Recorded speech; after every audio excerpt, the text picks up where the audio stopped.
நாளிலே நாம் தொடர்ந்து ஆண்டவர் இயேசு கிறிஸ்துவின் மரணங்கள் முதலாவது பாகமாக பார்த்தோம்.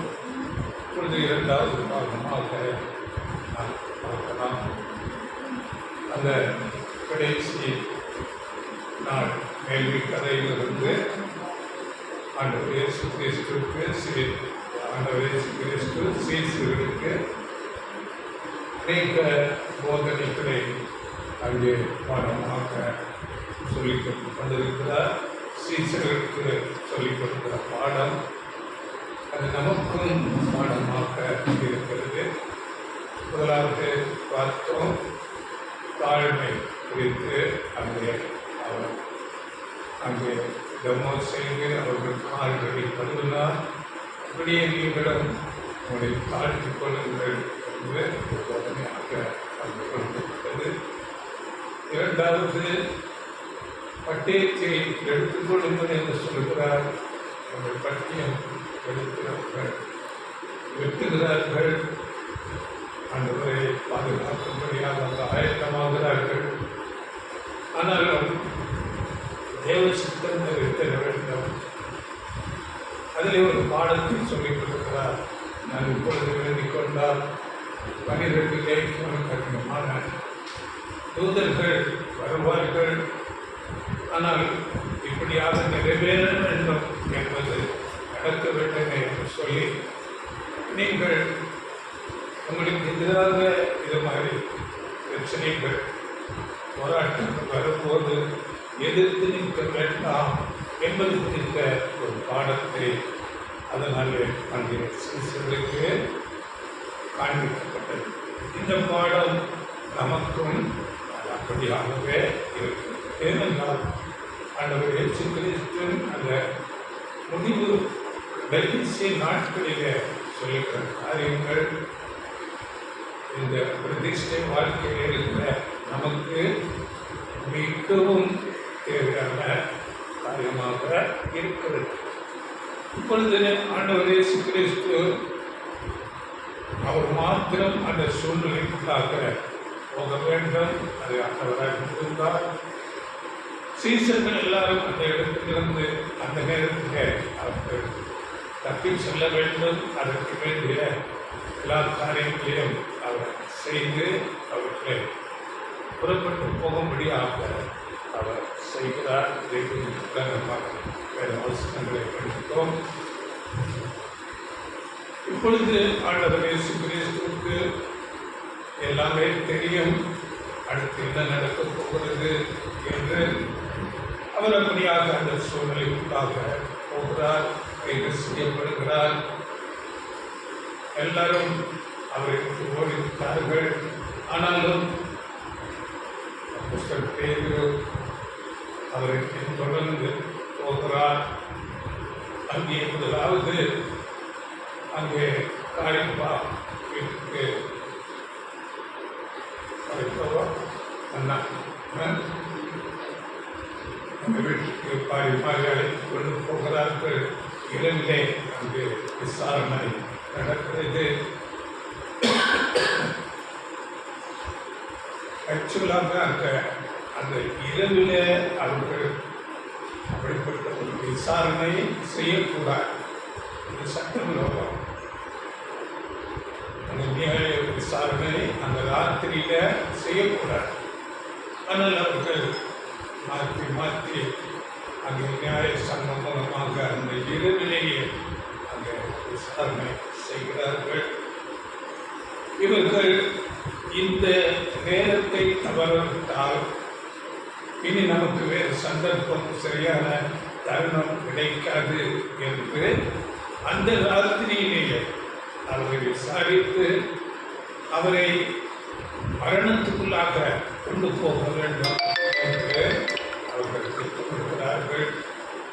ஆனால் ஒன்றை அவர்கள் அறியாமல் இருக்கிறார்கள். அது என்னவென்றால், அவர்கள் தங்களை அறியாமலே பிதாவாகிய தேவனுடைய சித்தத்தை செய்து நிறைவேற்றிக் கொண்டு இருக்கிறார்கள். அதேபடி என்றால் பிதாவாகிய தேவனுக்கு சரியாக அவர் அந்த நாளிலே மரணம் அடையவில்லை. அதனால் அவர்கள் தங்களை அறியாமலே தேவனுடைய சித்தத்தை செய்து நிறைவேற்றிக் கொண்டு இருக்கிறார்கள். இதை அப்போஸ்தலன் பவுல் பேதுரு பெந்தெகோஸ்தே நாளில் அந்த பிரசங்கத்தில் சொல்லுகிறார். அப்போஸ்தலர் 3:18 அப்போஸ்தலர் 3:17-18. சகோதரரே, நீங்களும் உங்கள் அதிகாரிகளும் அறியாமையினாலே இதை செய்தீர்கள் என்று அறிந்திருக்கிறேன்.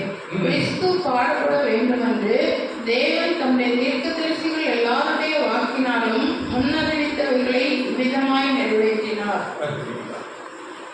தேவன் முன்னறிவித்தவைகளை இவ்விதமாய் அவர்கள் என்ன செய்கிறோம் என்று அறியாமலே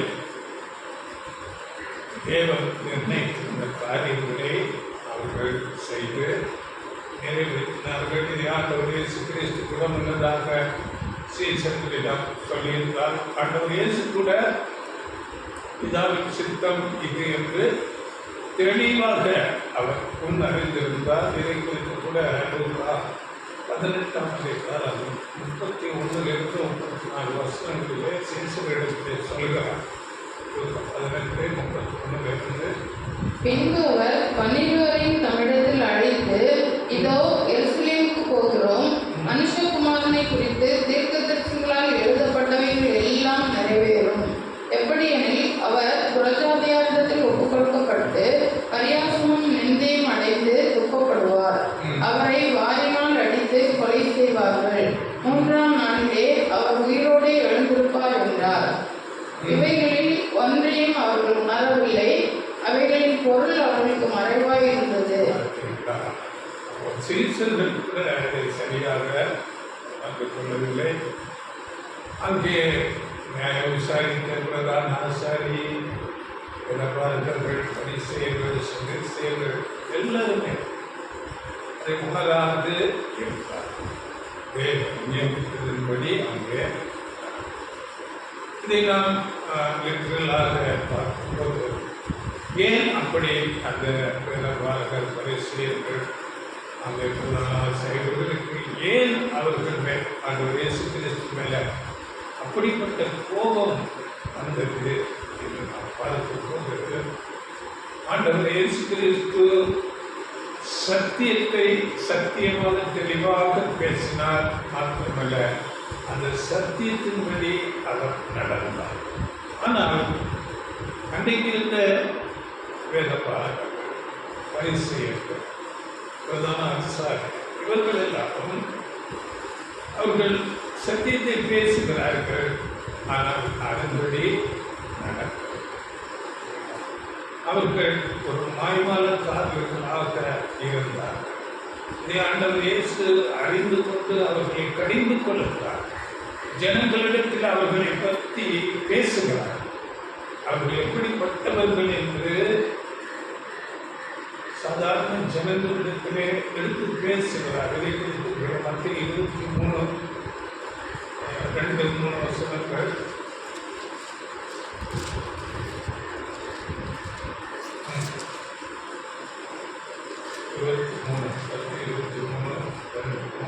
வேதபாரகரும் பரிசேயரும் மோசேயுடைய ஆசனத்தில் உட்கார்ந்திருக்கிறார்கள். ஆகையால் நீங்கள் கைக்கொள்ளும்படி அவர்கள் உங்களுக்கு சொல்லுகிற யாவையும் கைக்கொண்டு செய்யுங்கள். அவர்கள் செய்கையின்படியோ செய்யாதிருங்கள். ஏனெனில் அவர்கள் சொல்லுகிறார்கள், சொல்லியும் செய்யாதிருக்கிறார்கள். அவர்கள் பேசுவார்கள், அதன்படி இவர்களை கடிந்து கொள்ளுகிறார். அதனால ஆண்டவர் இயேசு மேல் அவர்களுக்கு கோபம். ஆண்டவர் இயேசுடைய வார்த்தைகள் ஒரு அதிகாரமுடையதாக சத்தியத்தை சத்தியமாக பேசுவார். இதை குறித்த அநேக வசனங்கள் இருக்கிறது. யோவான் 7:45-46 அங்கே அவர்கள் பரிசேயரெல்லாம் சீசர்களை அனுப்பி அவரை பிடித்து கொண்டு வர சொல்லுகிறார்கள். அப்பொழுது அவர்களே சொல்லுகிறார்கள், அவர் பேசுனது போல யாரும் பேசவில்லை. அப்படியாக அவர் சத்தியத்தை தெளிவாக இடங்களிடத்தில் பேசினார். அப்படியே அங்கே மத்திய 22:16, 17 எல்லாம் அங்கே அவரை குற்றப்படுத்தும்படியாக அவர்களே பேசுகிறார்கள். பரிசேயரே இதெல்லாம் வந்து சோதிக்கும்படி எப்படி பேசினாங்க என்று சொல்லும்போது, உங்களுக்கு யாரை குறித்தும் கவலை இல்லை, நீங்கள் சத்தியத்தை சத்தியமாக பேசுகிறீங்க என்று அவர்களை ஆண்டவரை குறித்து சாட்சி கொடுக்கிறார்கள். அங்கே அவரை குற்றப்படுத்த வழி பார்க்கிறார்கள்.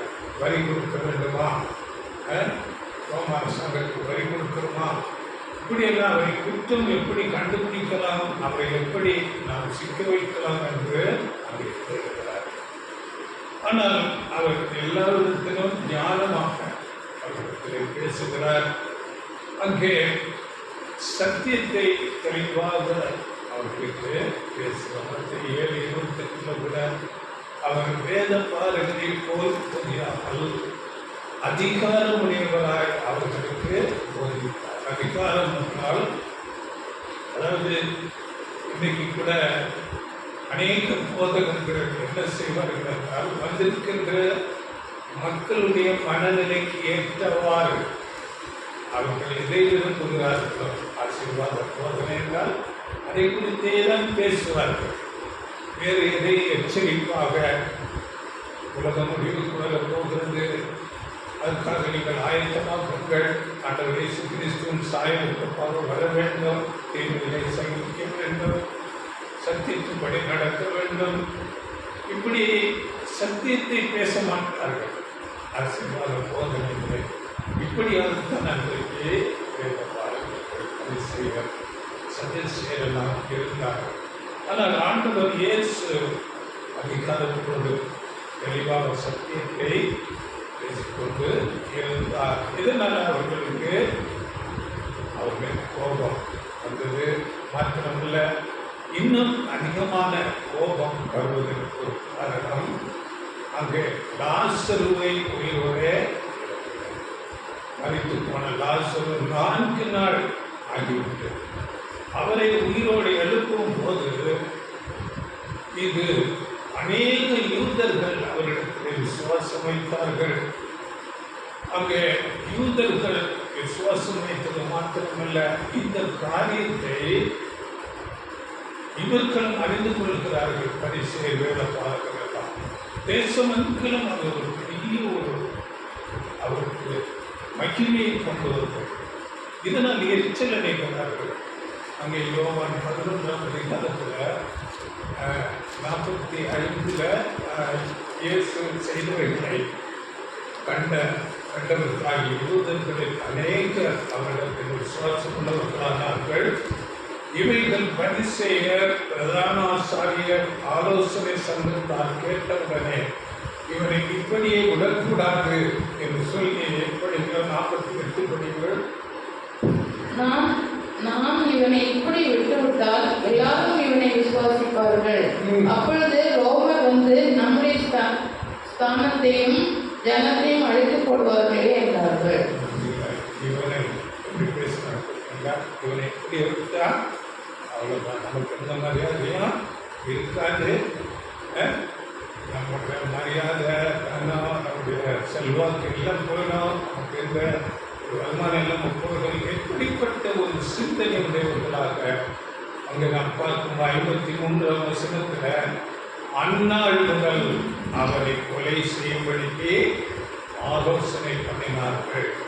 அப்படி 57 பிரதான ஆசாரியரும் பரிசேயரும் அவரை பிடிக்கும்படி யோசித்து, அவர் இருக்கிற இடத்தை எவனாவது அறிந்திருந்தால் அதை அறிவிக்க வேண்டும் என்று கட்டளையிட்டிருந்தார்கள்.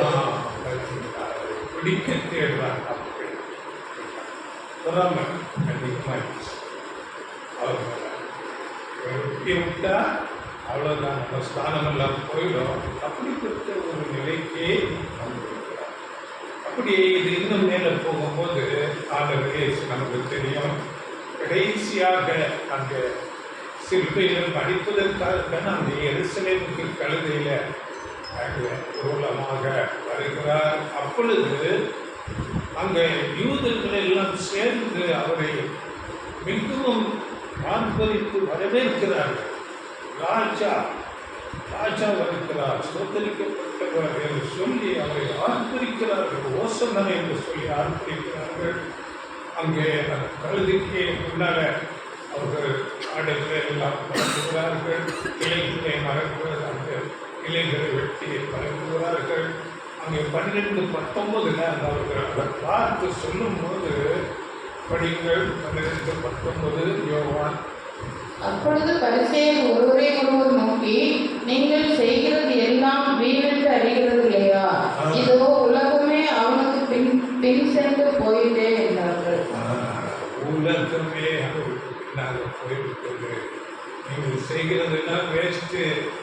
இந்த நிலைமைக்கு அப்போ பொறாமை அதிகமாகிறது, அவர்களுக்கு கோபம் அதிகமாகிறது. அந்த நைட்டுக்குள்ள ஒரு முடிவு வந்துடணும் என்று பொய் சாட்சிகளை நிறுத்துகிறார்கள். அங்கே வந்து பொய் சாட்சி சொல்லுகிறார்கள். இவர்கள் கூட தேவனுடைய திட்டத்தை அறியாமல் தேவ திட்டத்தை செய்கிறார். தேவனுடைய திட்டம் அவர் அந்த தேதியில சரியாக நாம் கடந்த நாட்களில் பார்த்தோம். அங்கே 14ஆம் தேதி அங்கே அவர் மரணத்துக்குள்ள போக வேண்டாம். இப்படி அங்கே வந்து 2 பேர் சாட்சி சொல்லுகிறார்கள். மற்ற 26ல் 60, 61 அங்கே படிக்கும்போது இவர் இந்த ஆலயத்தை இடித்து போட்டு 3 நாளைக்குள்ளே எழுப்புகிறேன் என்று சொன்னார் என்று பொய் சாட்சி சொன்னார். அந்த சாட்சிக்கு அது ஆண்டவர் இயேசு கிறிஸ்து அதற்கு பதில் எதுவும் சொல்லவில்லை. அதில் அவர்களுக்கு அந்த சாட்சி ஓவவில்லை என்று சொல்லி அடுத்ததாக பிரதான ஆசாரியன் அங்கே விசாரிக்கிறார். ஆண்டவர் இயேசு கிறிஸ்துவிடத்தில் மற்ற 26, 63 இயேசுவோ பேசாமல் இருந்தார். அப்பொழுது பிரதான ஆசாரியன் அவரை நோக்கி, நீ தேவனுடைய குமாரனாகிய கிறிஸ்து தானா? அதை எங்களுக்கு சொல்லும்படி ஜீவனுள்ள தேவன் பேரில் உன்னை ஆணையிட்டு கேட்கிறேன் என்றார். இப்போ பிரதான ஆசாரியர் எப்படியாவது குற்றப்படுத்துகிறது, நீ தேவனுடைய குமாரனாகிய கிறிஸ்துவா? இதை நான் தேவன் பேரில் ஆணையிட்டு கேட்கிறேன் என்று சொல்லும்போது ஆண்டவர் இயேசு கிறிஸ்து சொல்லுகிறார். 64 அதற்கு இயேசு, நீர் சொன்னபடிதான். அன்றியும் மனுஷகுமாரன் சர்வவல்லவருடைய வலது பாரிசத்தில் வீற்றிருப்பதையும் வானத்தில் மேகங்கள் மேல் வருவதையும் இது முதல் காண்பீர்கள் என்று உங்களுக்கு சொல்லுகிறேன் என்றார்.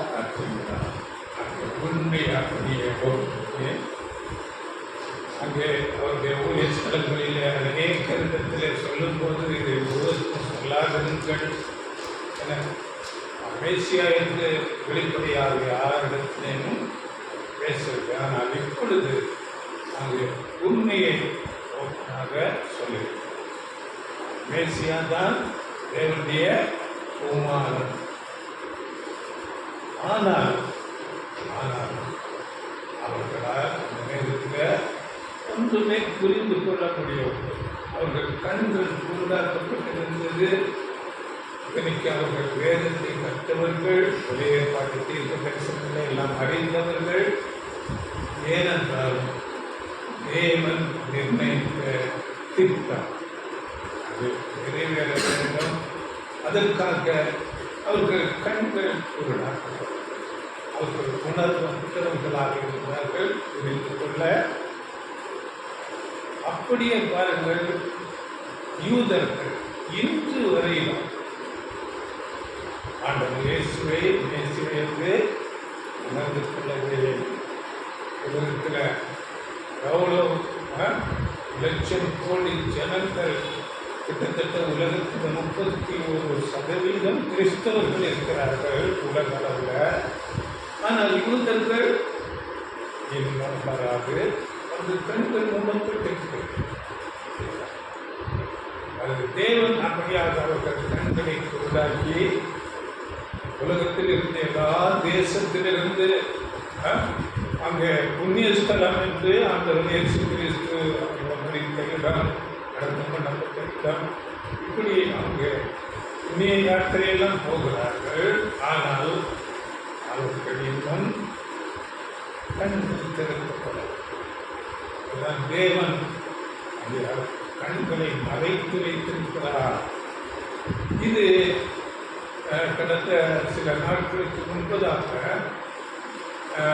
ஒரு பத்திரிகை நிருபர் இஸ்ரேல் மக்கள் சில பேரிடம் அங்கே பேட்டி காண்கிறார். எப்படி என்றால், ஆண்டவர் இயேசு கிறிஸ்துவை பற்றி நீங்கள் என்ன நினைக்கிறீர்கள்? இயேசு கிறிஸ்துவை பற்றி நீங்கள் என்ன நினைக்கிறீர்கள்? பாருங்கள், அவர் பிறந்த, அந்த வாழ்ந்த, மறித்த அந்த இடத்தில் இருக்கிற ஜனங்கள், அவர்களுடைய ஜனங்கள் இருக்கிறார்கள். அவர் என்ன சொல்லுகிறார்கள்? ஒருவர் என்ன சொல்லுகிறார், ஒரு சிலர் அப்படியாக, அதாவது அவர் ஒரு கிறிஸ்துவ மதத்தை ஏற்படுத்தினவர், பவுண்டர், அவ்வளோதான். கிறிஸ்துவ மதத்துக்கு பவுண்டர்.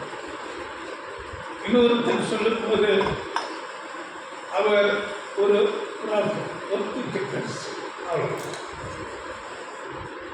இன்னும் சிலர் சொல்லும் போது இயேசு எல்லாம் ஒன்றுமில்லை, நத்திங். இப்படிப்பட்ட மனநிலையில் தான் இன்றைக்கு வரையிலும் ஆனால் சில பேர் இயேசுவை ஏற்றுக்கொண்டிருக்கிறார்கள். ஆனால் மெஜாரிட்டி ஜனங்கள் இயேசுவை என்று அறியாமல் இருக்கிறார்கள். இது ஏனென்று அப்போஸ்தலன் பவுல் நிருபங்களில் எழுதும் போது ரோமர்கள் நிருபத்தில் சொல்கிறார். அதாவது 11ஆம் அதிகாரத்தில் நீங்கள் படித்துக் கொள்ளுங்கள். 11, 25, 26 புறஜாதிகளுடைய நிறைவு உண்டாகும் வரைக்கும் அவர்களுடைய கண்கள் அங்கே மூடப்பட்டது. மேலும் சகோதரரே, நீங்கள் உங்களையே புத்திமான்கள் என்று எண்ணாதபடிக்கு ஒரு ரகசியத்தை நீங்கள் அறிய வேண்டும் என்றிருக்கிறேன். அது என்னவெனில், புறஜாதியருடைய நிறைவு உண்டாகும் வரைக்கும் இஸ்ரவேலரில் ஒரு பங்குக்கு கடினமான மனது உண்டாயிருக்கும். இந்த பிரகாரம் இஸ்ரவேலர் எல்லாரும் ரட்சிக்கப்படுவார்கள். மீட்கிறவர் சீயோனிலிருந்து வந்து அவபக்தியை யாக்கோபை விட்டு விலக்குவார் என்றும், நான் அவர்களுடைய பாவங்களை நீக்கும் போது இதுவே நான் அவர்களுடனே செய்யும் உடன்படிக்கை என்றும் எழுதியிருக்கிறது. புறஜாதியாருடைய நினைவு சபை பூர்த்தியாகிறது. பதிலும் கண்கள் திறக்காது, உணர்ந்து கொள்ள தேவனுக்கு வைத்து விட்டார். சபை பூர்த்தியான பிறகு மீட்கிறவர் சீயோனில் இருந்து அந்த இயேசு கிறிஸ்து வந்த பிறகு அவர்கள் பார்த்து புலம்புவார்கள். தாங்கள் குத்தின அவரை பார்த்து புலம்புவார்கள் என்று சகதியாக நாம் படிக்கிறோம்.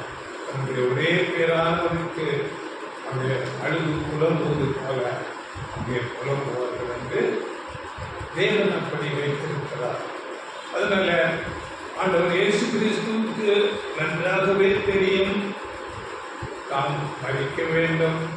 தன்னுடைய மரணத்தின் நிமித்தம் அங்கே முதலாவது சபை அங்கே தேர்வு செய்யப்பட வேண்டும். அதன் பிறகு உலகமே அங்கே ஆதாமின் பாவம் மரணத்திலிருந்து ரட்சிப்புக்குள் வர வேண்டும் என்று ஆண்டவர் இயேசு தன்னுடைய மனதிலே நன்றாக அறிந்தவராக இருந்தார்.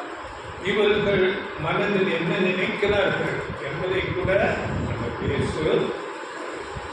அதனால தேவன் ஒருவருடைய மனத்தின்களை திறந்தால் ஒழிய கண்கள் அறிய முடியாது, உணர்ந்து கொள்ளவே முடியாது.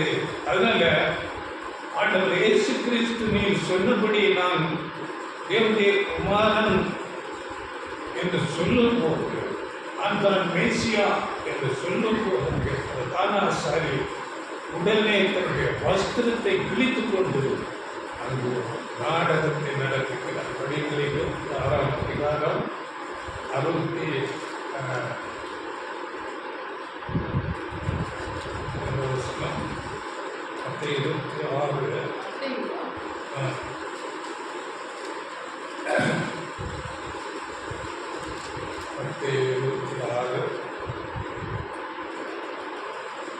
ரத்தத்தை குடிக்கிறதுல அந்த கஷ்டம் பரிமாற்றப்பட்டு 64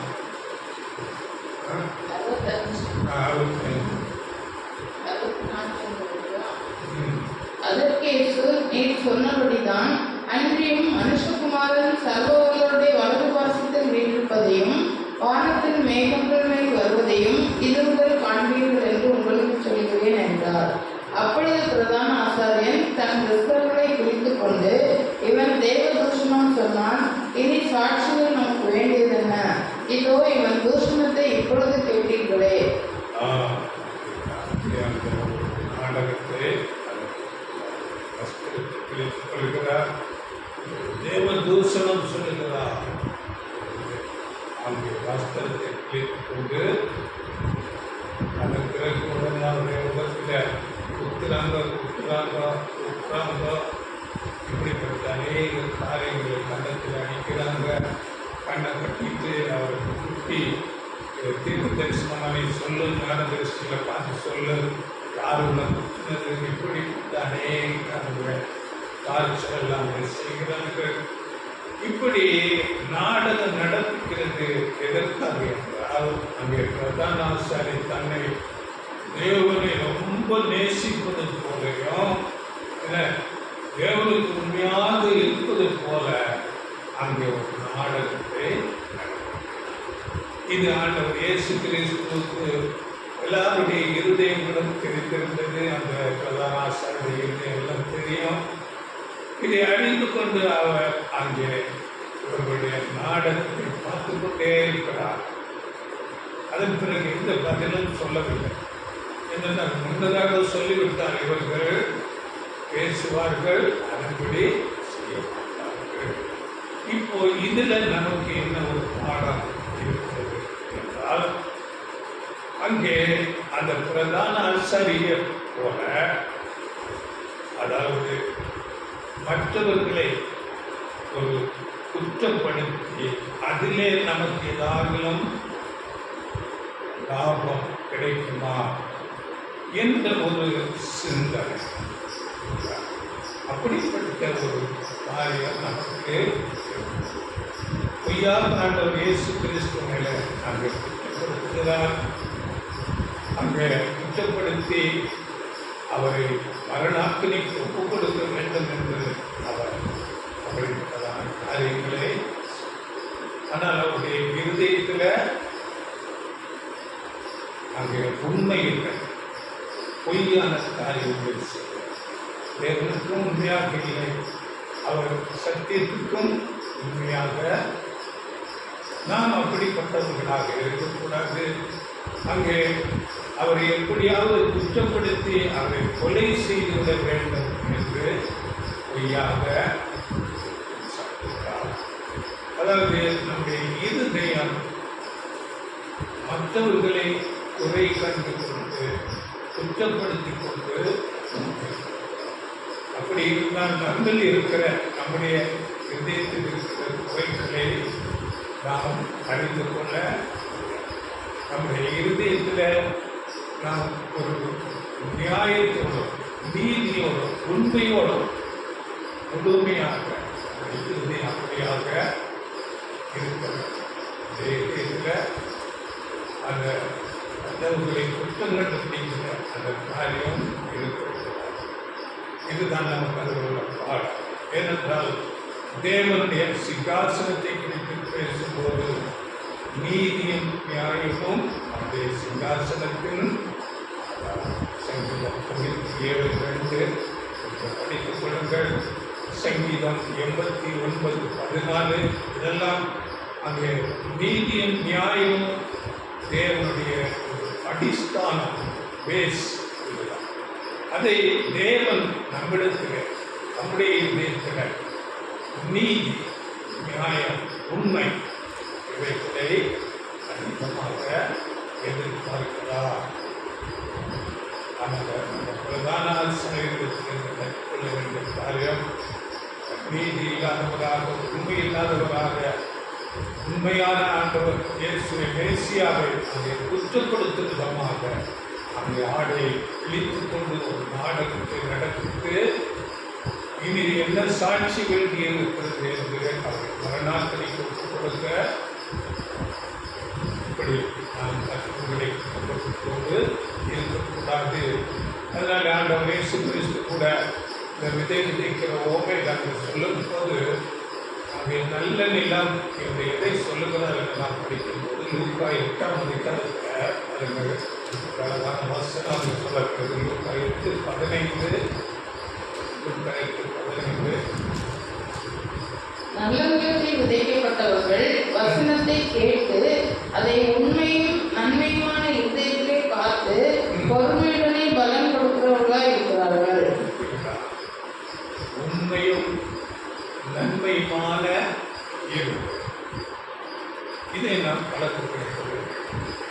நம்முடைய இதயத்தில் உண்மை இருக்க வேண்டும், நன்மையே நாம் நினைக்கிறோம். அப்படிப்பட்ட இருதயம் தான் நல்ல நிலம்.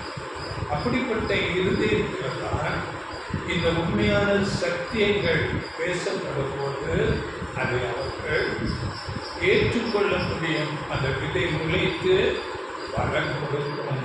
வசனம் சத்தியங்கள் கேட்கப்பட்டு அதை கேட்டு உணர்ந்து கொண்டு அதுக்கு அந்த நல்ல பலன் கிடைக்கிறதாக உண்மையுள்ளவர்களுக்கு மாத்திரம்தான் அது சத்தியம் இந்த நாட்களில் கொடுக்கப்படும்.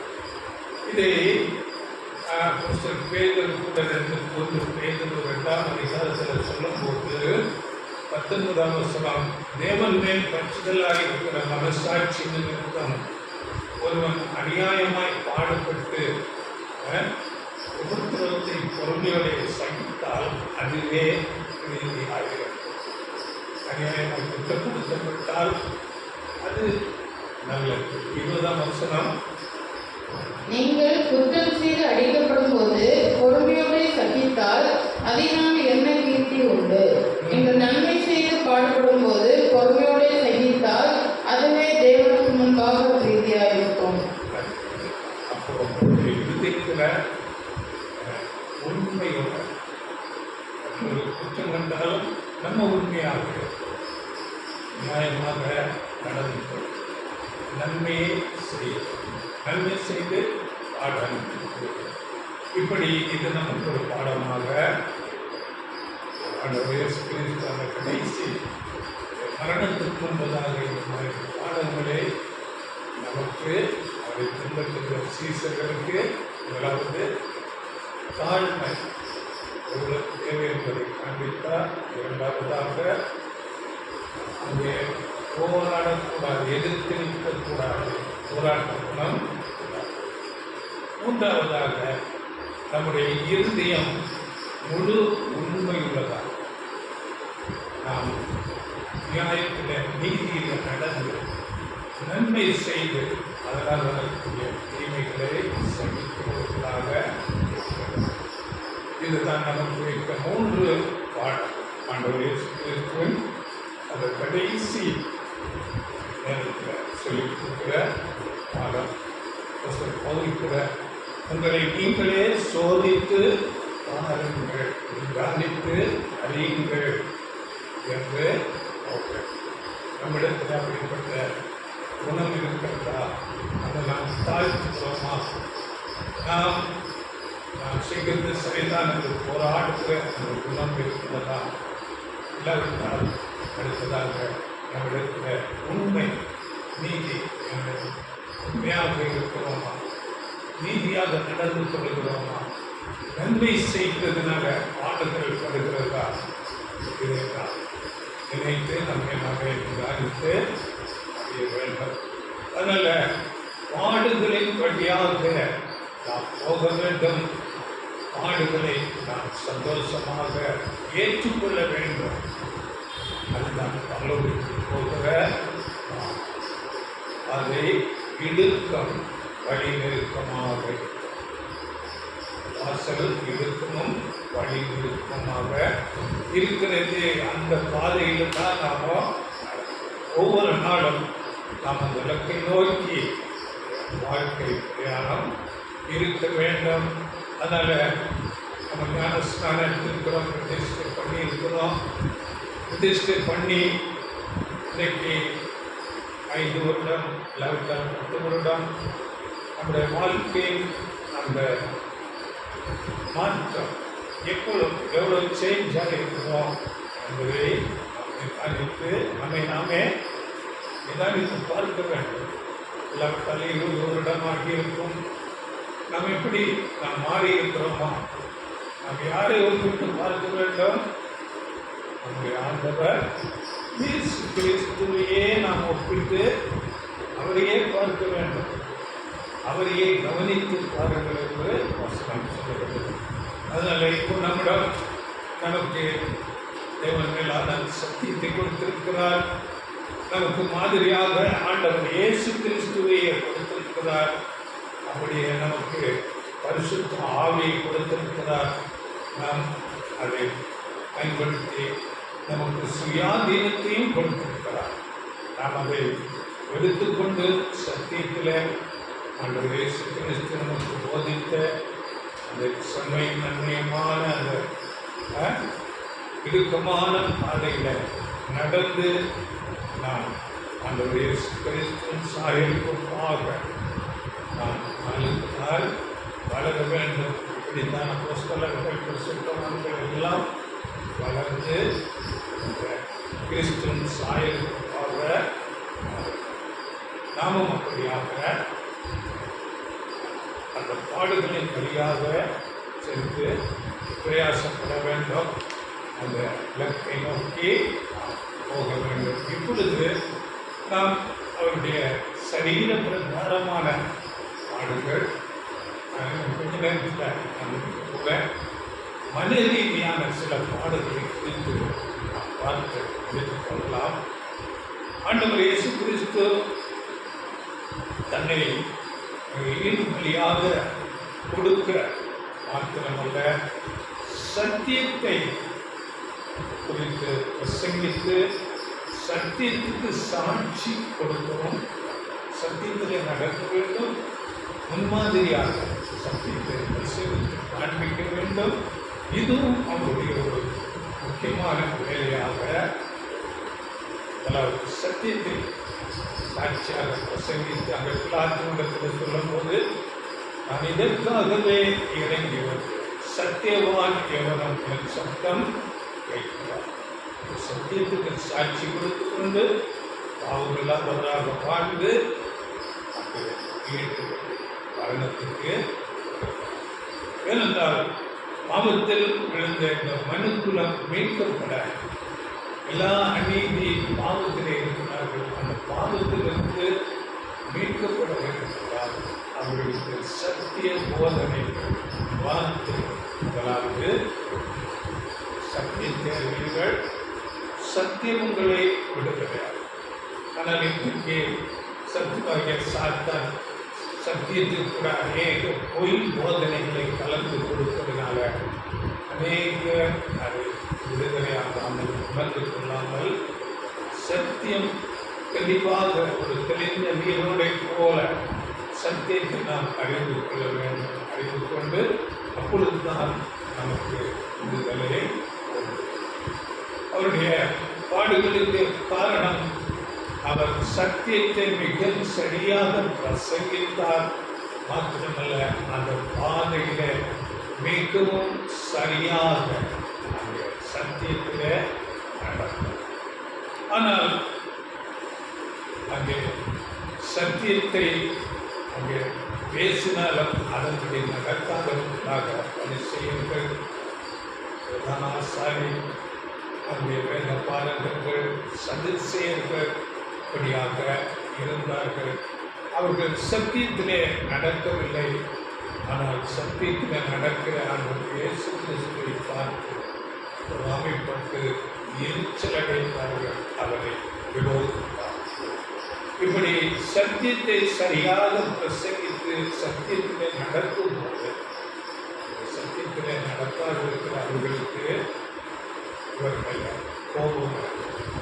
இது ஆண்டவர் இயேசு கிறிஸ்துவுக்கு ஒரு பெரிய அழுத்தத்தை உண்டாக்குகிறது. ஏனென்றால் அவர்களெல்லாம் ஒரு மேல்தட்டு மக்களாக இருக்கிறார்கள். வேத வார்த்தைகள், பரிசேயர்கள், பிரதான ஆசாரியர்கள் நாட்களில் அந்த யூதர்களுக்கு ஒரு தலைமை பொறுப்பிலே இருக்கிறார்.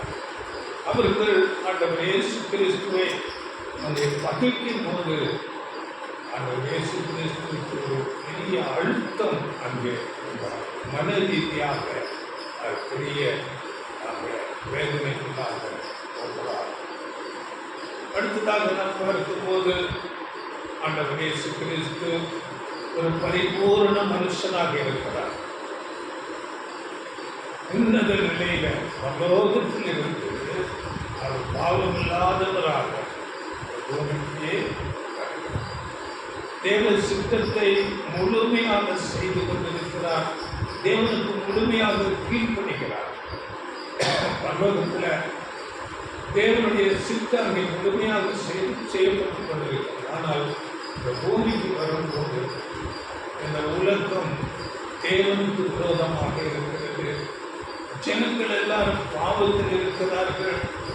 ஜனங்கள் கீழான நிலையில ஒரு சீர்திருத்து போன நிலையில இருக்கிறார்கள்.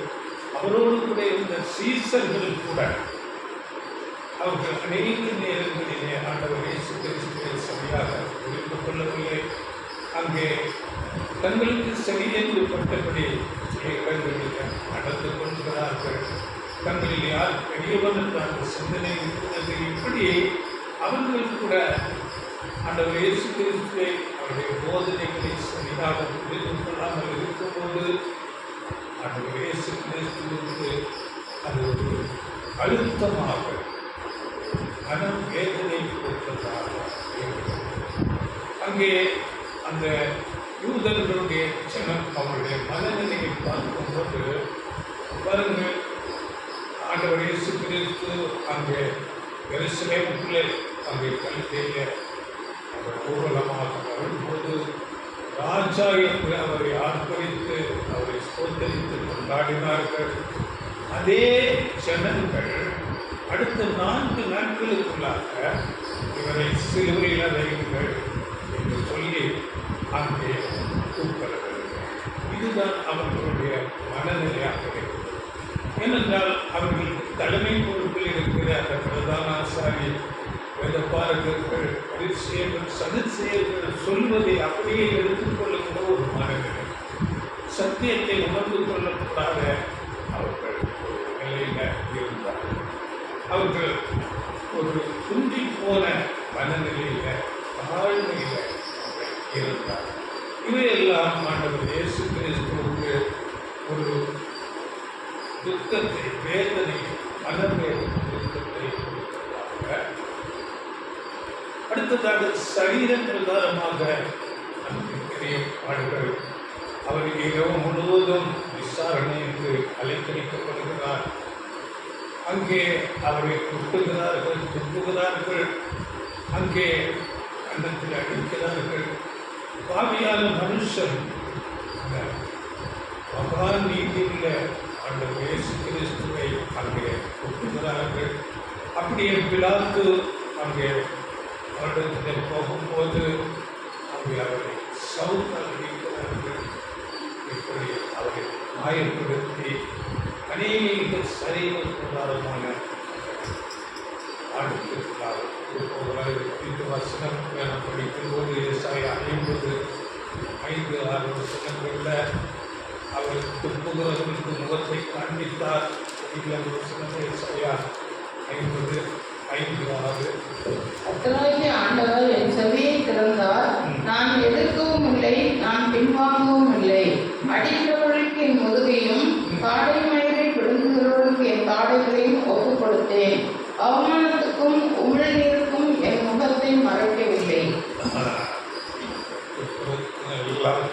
என் முகத்தை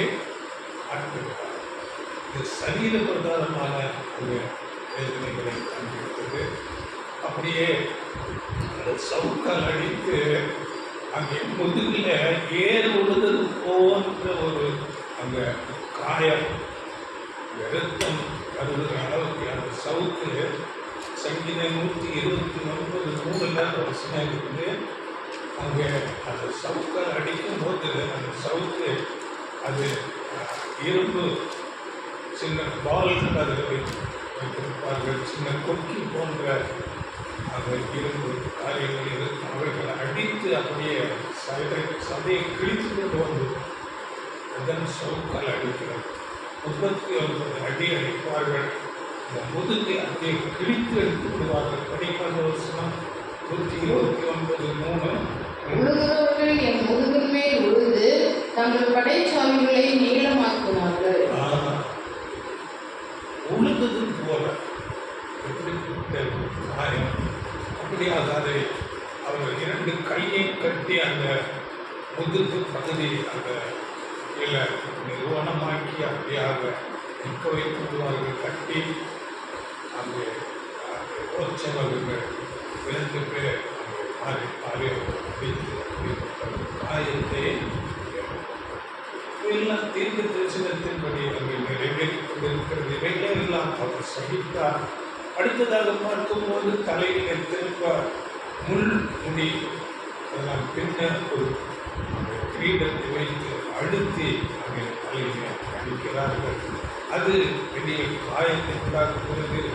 இப்படி காயங்களோடு அவர் இரத்தம் சொட்ட அவர் சிலுவை மரத்தை சுமந்து கொண்டு சுமார் 2 கிலோமீட்டர் என்று சொல்லுகிறார். அதுவும் எருசலேம் அங்கே ஒரு மேலும் பள்ளம் நிறைந்த அங்கே ஒரு மலையின் மேலே ஏறி போக வேண்டும். அந்த கொல்கத்தா என்ற இடம் அது சுமார் 2 கிலோமீட்டர் இருக்கும் என்று சொல்லுகிறார்கள். மாத்திரமல்ல அந்த சிலுவை அது ஒரு மேல் சட்டத்தை மாத்திரம் அங்கே சுமந்து கொண்டு போக வேண்டும் என்று அது அந்த எடை 70 கிலோ வெயிட் இருக்கும் என்று சொல்கிறார். அதை சுமக்க முடியாமல் சுமந்து கொண்டு கரடுமுரடான அந்த மலை மேடு வெள்ளக்கூடிய பாதையிலே அவர் நடந்து போகிறார். சூழ்ந்து கொண்டு ஜனங்கள் அவரை ஏளனமாக பேசுகிறார்கள், எச்சை துப்புவார்கள், கல்லால் அடிப்பார்கள். ஏனென்றால் ஜனங்களுடைய பார்வையிலே அவர் ஒரு குற்றவாளியாக காட்டப்பட்டிருக்கிறார். ஏனென்றால் யூதர்களுடைய தலைவர்கள் எல்லாம் அவரை குற்றப்படுத்தி அப்படியாக அவரை ஒரு குற்றவாளியைப் போல காட்டும்போது ஜனங்கள் அங்கே அவருக்கு எதிர்த்து அங்கே தெரிவிக்கிறார்கள். அப்படியே அங்கே கொல்கத்தா என்ற இடத்திலே போகும்போது அங்கே போர்ச்சவர்கள் அவரை அப்படியே மல்லாக தள்ளிவிடுவார்கள். தள்ளிவிட்டு 2 பேர் அந்த கையை பிடித்துக் கொள்வார்கள். அங்கே ஒருவன் அந்த கையிலே இந்த சரியாக இந்த மணிக்கத்தில் அடிப்பார்கள். இந்த மணிக்கத்தில் அடிக்கும் போது அது பெரிய அந்த ஒரு நரம்பு ரத்தம் இருட்டு வரும். அப்படியே அடித்து அந்த மரத்தோடு அங்கே சேர்த்து அடித்து விடுவார். அடுத்த கையை அடிப்பார். இது சுவாசிக்க முடியாத ஒரு நிலையை உண்டாகும். இரத்தம் வீர்த்து வரும். அந்த இரத்த நாளங்கள் அங்கே கட்டாகி அநேக அந்த இரத்தம் வெள்ளமாக அந்த பாய்ந்து வரும். அதற்கு பிறகு அந்த நேர சிலுவை மரத்திலே அங்கே சேர்த்து காலை 2 பதிய வைத்து அங்கே அடிப்பார். இப்படி அடித்து நிறுத்தும் போது அந்த சரீரத்தின் அந்த வெயிட்டு தாங்காமல் அது கீழாக இழுக்கும். அதை நிலைநிறுத்தும் விதமாக காலில் கடிக்கப்பட்ட ஆடியிலே அங்கே காலில் பலத்தை கொடுத்து முதுகை வளைத்து இப்படியாக அங்கே சுவாசிக்க முடியாது, அங்கே மூச்சு கிடைக்கிற மாதிரி இப்படியாக ஆண்டவர் இயேசு கிறிஸ்து 6 மணி நேரம் சிலுவை மரத்தில் அங்கே தொங்குகிறவராக இருக்கிறார். இப்படி சரீர பிரகாரமாக அநேக பாடுகளை அங்கே நாவு வறண்டு மேல்வாயோடு ஒட்டி கொண்டது என்று தீர்க்க தரிசனம் சொல்லுங்கள். அப்படிப்பட்ட வறட்சி சங்கீத பதிகள் 22:15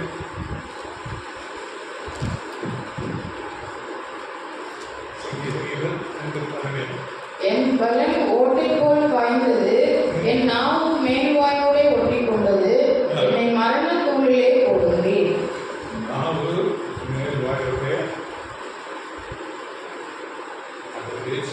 கிறிஸ்துவின் ஆடு மரணங்களை நாம் அனுதினம் நினைக்கிறோம். நம்முடைய ரட்சகர் நம்மை ரட்சிக்கும்படியாக அவற்றிலிருந்து எல்லா அக்கிரமங்களிலிருந்து மீட்டு ரட்சித்து நமக்கு ஒரு மேன்மையான ஆசீர்வாதம் நித்திய ஜீவனை தருவமாக அவருக்கு கொடுக்கப்பட்ட பாடுகளை சந்தித்தார். அப்படியே சிலுவை மரத்தில் அங்கே அடிக்கிறவர்களுக்கு ஒரு கசப்பு கலந்த காடி என்று சொல்லப்பட்டிருக்கிறது. அது ஒரு கசப்பான போதை கலந்த ஒரு திராட்சரசம் என்று சொல்கிறார்கள். இது அவர்களுடைய வழக்கமாக இருந்தது. ஏனென்றால் அந்த ஒரு மரண தண்டனை, அது பெரிய கொடூரமான தண்டனை. இந்த கசப்பு கலந்த இந்த திராட்சரசம் கொடுக்கும் போது அது ஒரு போதை போன்ற ஒரு நிலை உண்டாகும். அந்த வலிகள் எல்லாம் கொஞ்சம் அங்கே குறையும். அதற்காகத்தான் அதை கூட நம்ம இந்த மரண தண்டனை பொது தண்டனை கொடுக்கிற கைதி கூட கடைசி நேரத்தில் உங்கள் விருப்பம் என்ன என்று கேட்டு அவங்க விருப்பத்தை நிறைவேற்றுவார்கள். இது ஒரு நடைமுறையான காரியம். ஆனால் ஆண்டவர் இயேசு கிறிஸ்து பாருங்கள், அதை குடிக்க அவை ருசித்து பார்த்து அதை குடிக்கவில்லை என்று சொல்லப்பட்டிருக்கிறது. மனதில்லாது இருந்தால், அப்படி என்றால் ஆண்டவர் இயேசு கிறிஸ்து முழுமையாக அந்த முழு மனதோடு அந்த வேதனைகளை சந்தித்தார். படிவந்த வசனம் மத்திய 27:34, மத்திய 27:34. கசப்பு கலந்த காடியை அவருக்கு குடிக்க கொடுத்தார்கள். அவர் அதை ருசி பார்த்து குடிக்க மனதில்லாதிருந்தார். ருசி பார்த்து குடிக்க மனதில்லாது அந்த சூழ்நிலையில் அவர் முழு மனதோடு வழிகளை நான் தாங்கிக் கொண்டிருக்கிறேன் என்று அவைகளெல்லாம் இதெல்லாம் தீர்க்க தரிசனங்கள் அப்படியே நிறைவேறுகிறது. அங்கே 69 சங்கீதம் 21 அங்கே என் ஆதாரத்தில் கசப்பு கலந்து கொடுத்தார்கள் என்று தீர்க்க தரிசனம். இவையெல்லாம் ஆண்டவர் இயேசு கிறிஸ்து மரண தருவாயில் கிட்டத்தட்ட 33 தீர்க்க தரிசனங்கள் ஒரே நாளில் நிறைவேறும். எல்லாம் தேவனால் முன்முறைக்கப்பட்டு எல்லாம் நடந்து, அதனால கடைசியாக படிவ சங்கீத சரியா 53:5 வசனம்.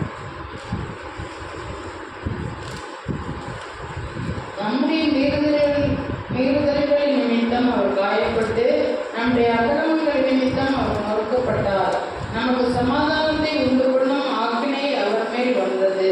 அவருடைய தழும்புகளால் குணமாகிறோம். இன்றைக்கு நாம் இவைகளை அறிந்து கொள்கிறோம். இந்த ஆண்டுகள் இதற்காக நம்முடைய சபை இந்த நாட்டில் உண்மையாகவே அறிந்து உணர்ந்து ஆண்டவர் இயேசு கிறிஸ்துவின் அன்பு எவ்வளவு பெரியது என்பதை இந்த சுவிசேஷ இடத்தில் சபை வகுப்பால் அறிந்து உணர்ந்து கொண்டு ஆண்டவர் இயேசு கிறிஸ்துவை மிகுந்த அன்பு பாராட்டு அவரை தலையாக வைத்துக் கொண்டு அவருக்கு முழுமையாக தங்களை நான் இது இந்த சுவிசேஷ யுகத்தில் சபை வகுப்பால் மாத்திரமாக செய்வார். நம்முடைய ராஜ்யத்தில் உலகமே ஆண்டவர் இயேசு கிறிஸ்துவின் அந்த ஈடு பலி அவருடைய பாடுகள் எவ்வளவு மேன்மையானது என்பதை அறிந்து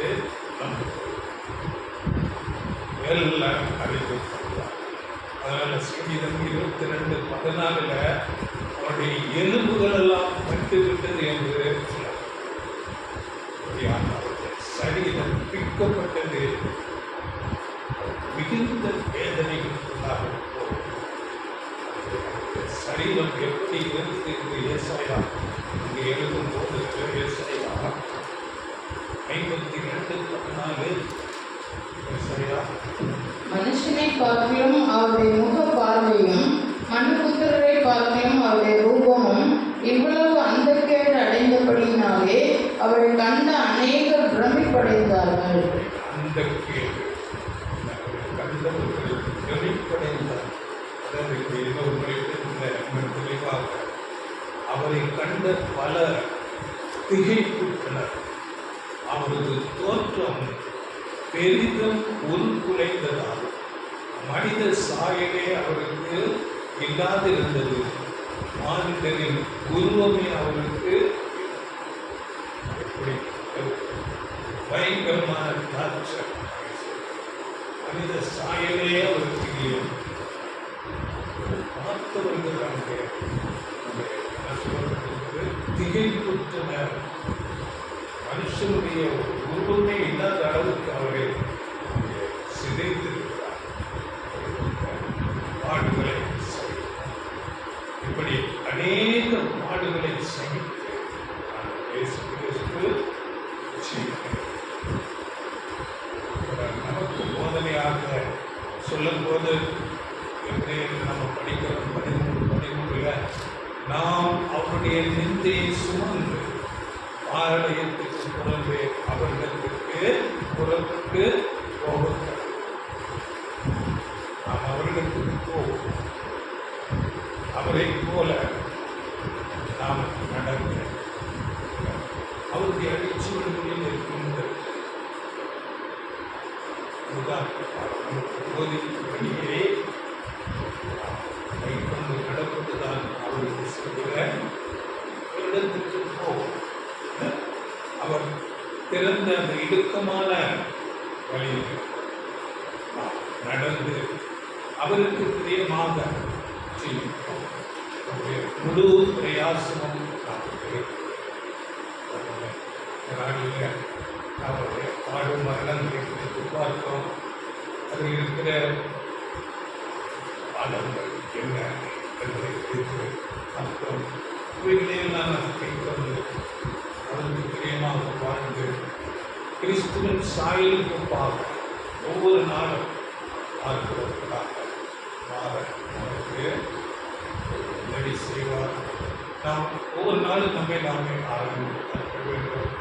நம்ம குறைவுண்டு குறைகளை நாம் ஒவ்வொரு நாளும் அதை ஆண்டவர் இயேசு கிறிஸ்துவை அப்படி பார்த்து அவருக்கு இருக்கின்ற நாம் எதனை குறைவு கொண்டிருக்கிறோம் என்று நாம் நம்மை ஆராய்ச்சி உணர்ந்து கொண்டு நாம் ஜெபத்திலே தேவனிடத்திலே கேட்டு அந்த குறைவுகளை விரைவாக பெற்றுக்கொண்டு பரிசுத்த ஆவியின் பலத்தில் நாம் ஆண்டவர் இயேசு கிறிஸ்துவின் சாயலுக்கு நேராக மக்கள் நிதானமாக கேட்கும் யாவருக்கும் நான் சொல்கிறேன். பிதாவாகிய தேவனுக்கு ஆண்டவர் இயேசு கிறிஸ்து நாமத்தில் எல்லா துதியும் கனமும் மகிமையும் ஸ்தோத்திரங்களையும் செலுத்துகிறோம்.